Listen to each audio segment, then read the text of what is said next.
So we come to the 34th move of the whole 35 sequence moves, excuse me. So yeah, this is the 34th move, the penultimate one, basically the second from the end. We stuck 3 forms together, the eight brocades, qigong form, and we got an 18 form qigong sequence, and then this little 9 form I stuck on at the end. Basically it's 3 forms stuck together, and again you got 9, 18 and an 8 form there, all stuck together. 35 moves. This is the 34th move. This one is the 8th move of the 9, ending 9, but again it's called bringing down the heavens. Now again, it's a nice simple move before you go to the usual Tai Chi closure, which is generally at the end of most forms and the beginning sometimes, or a lot of times, but I digress.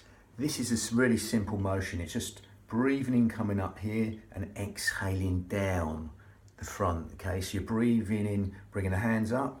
You imagine the breath going up the back of the spine and down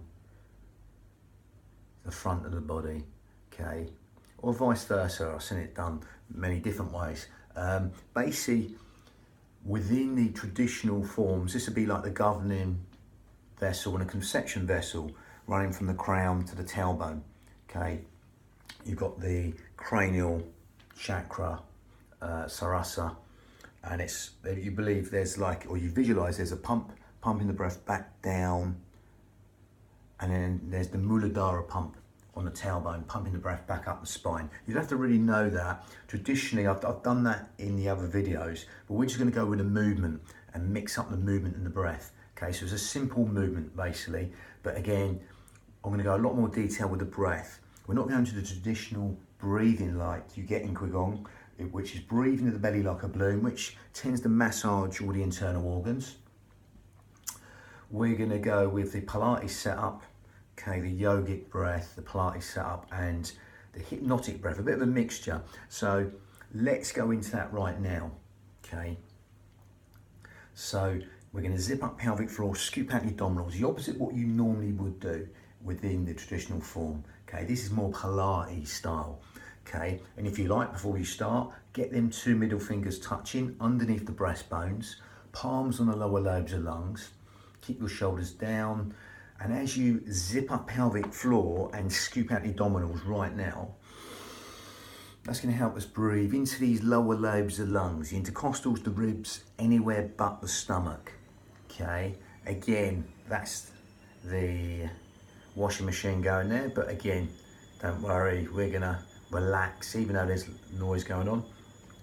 So again, zip up pelvic floor, scoop out your abdominals, breathing in through the nose and exhaling through pursed lips for as long as you like, through pursed lips. So you're sort of blowing out a candle through pursed lips, and as you do that now, you can let them fingers go, safe in the knowledge that breath is going into these lower lobes of lungs. You just felt that. Okay, because there's nowhere else for the breath to go apart from into your lower lobes of lungs, because you're at this second zipping up pelvic floor, scooping out your abdominals and taking your navels towards the spine and allowing that breath to come in low and deep into these lower lobes of lungs, the intercostals, the ribs, anywhere but the stomach. It's what we call lateral thoracic breathing in Pilates. It helps us breathe anywhere but the belly button. Helps us use our pelvic floor and our corset muscle, the transverse abdominis, in the most efficient manner, helping us breathe anywhere but the belly button, but breathe low and deep into these lower lobes of lungs. Lovely. So that's purely the Pilates breath, in short. Okay, it's what we call lateral thoracic breathing in Pilates. As you throw on that corset muscle, that powerhouse, that girdle of strength, that corset muscle, the transverse abdominis, as you're zipping up pelvic floor, scooping out your abdominals right now, breathing in through the nose and exhaling through pursed lips. Lovely. So we're going to go down the yogic path. We want to relax a bit with that noise going on. So again, we're going to close the mouth and go a little bit more down the yogic path. Okay, so just tune into my voice. Okay, you forget all the noise outside, just tune into my voice and your breathing. Now, you're still zipping up pelvic floor and scooping out your abdominals, breathing in through the nose, but now you're closing the mouth and breathing out through the nose. That smaller filter through the nose, okay? That smaller filter through the nose is going to help you elongate the out breath in a sort of yogic manner. It's what you call cleansing breath, filtering breath, okay? As we zip up pelvic floor, scoop out the abdominals and take the navel towards the spine, okay? And that's going to help us filter that breath and elongate the out breath longer than the in breath, okay? Or basically, the whole of the wheel cycle is lengthened by going in through this smaller filter through the nose, as we still keep the Pilates principles, same deal, zipping up pelvic floor, scooping out your abdominals, and keep breathing in and out through the nose, okay? Because you'll naturally feel that wheel cycle of the breath lengthen naturally by breathing in through the nose and exhaling through the nose. That'll naturally fall on that out breath. That out breath, as you can feel right now, as you're doing this, will want to fall longer than the in breath. So simply allow that to happen and consciously take your mind to that out breath and elongate that out breath longer than the in breath. Quadruple it, double it, triple it, whatever you like the out breath, make it longer than the in breath. Okay, the in breath's conscious thought, the out breath is subconscious thought. So by extending the out breath longer than the in breath, we're just encouraging them restful relaxation responses and endless streams of comfort. Lovely. So that's the hypnotic side we're bringing in there. The in breath's conscious thought, the out breath is subconscious thought. So by extending your out breath longer than the in breath, we're encouraging sleep, digestion, rest, and relaxation, all on that lovely elongated out breath. All the things you don't think about, okay? The parasympathetic nervous system responses will be benefited by elongating the out breath longer than the in breath. All the things you don't think about, cellular communication, organ function, etc. all being benefited by elongating the out breath longer than the in breath, allowing that simplicity just to relax the mind as we still zip up pelvic floor, scoop out the abdominals, breathing out through the nose, and consciously elongate the out breath longer than the in breath. Lovely. Now again, if you want to take it on to slightly more advanced yogic breath, then all we do is grip at your esophagus, we narrow the esophagus and make ujjayi breath, okay, victorious breath through the throat. So again, same deal, zip up, scoop out the abdominals, breathing out through the nose, but now we grip at the esophagus or narrow the esophagus and we make this sound. It's like a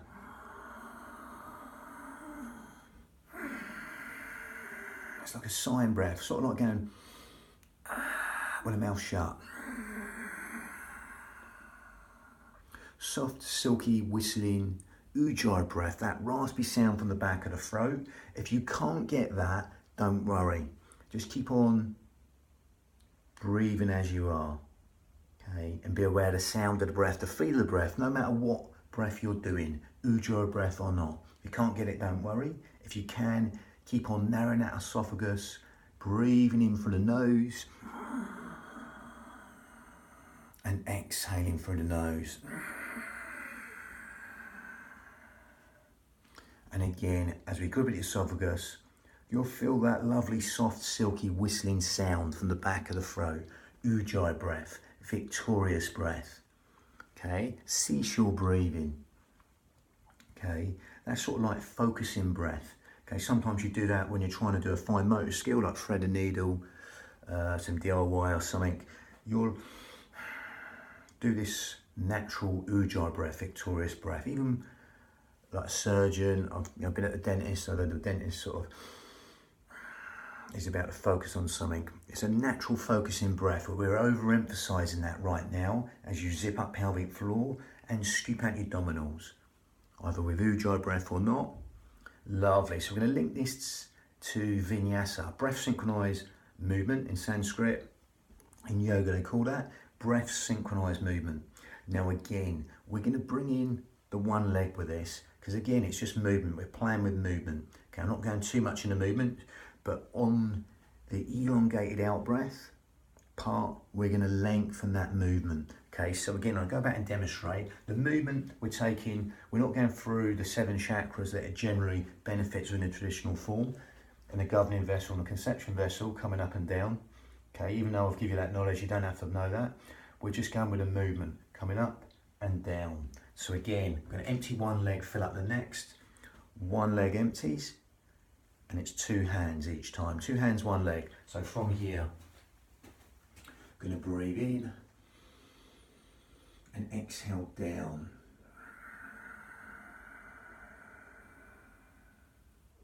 We fill out that leg, then empty the other leg. Breathing, come up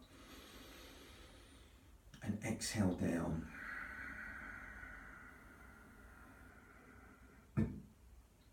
Breathing, come up the back of the body, then exhale down the front of the body. Feel that soft cushion of the earth. Again, if you want to go high, you can go high, if you can, but exhale this part down slow, really slow with that out breath. Okay, again, if you struggle with the balance, you can either just touch down on the toe and carry on that elongated out breath for as long as you like. Okay, if you want to just go small motions, go small motions. Breathing in and exhale.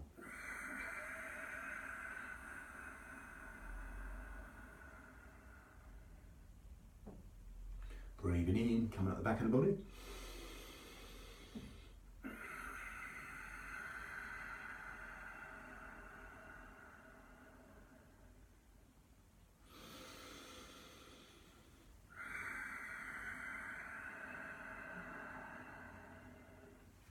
And again, just keep on calibrating and synchronize the breath and the motion. Remember, exploit that speed and tempo and that range. Okay, so it can be a millimeter, a centimeter, or a foot. You're lifting the foot off the floor or higher. Slow is harder, fast is easier. Bigger motions be harder, smaller motions be easier. So exploit the range, speed and tempo of these exercises to make it as easy or as hard as you like. If you sort of can't balance for long, put the toe down and then carry on that exhale, that elongated exhale. Just making it hypnotic with that breath. Gather in, zip up and hollow, lengthen up for the crown, breathing coming up, exhaling coming down the front of the body. So again, the motion is coming up the back, then coming down the front of the body. And just elongate the exhale for as long as you like. Gather in, zip up and hollow, with Ujjayi breath or not. That Ujjayi breath will help stimulate the thyroid gland, which helps us weight control, etc. Helps us build the heat within the body, helps us fan the fire to burn the toxins in the body, helps us fan the fire to burn all the toxins in the body. It gives the mind something to focus on. But no matter if you can get Ujjayi breath or not, just be aware of the sound of the breath, the feel of the breath, as it weaves that tapestry of relaxation and every single organ, cell, sinew of the body at will. Allowing the shoulders to relax. Lovely. Tai Chi closure. Next. Bang.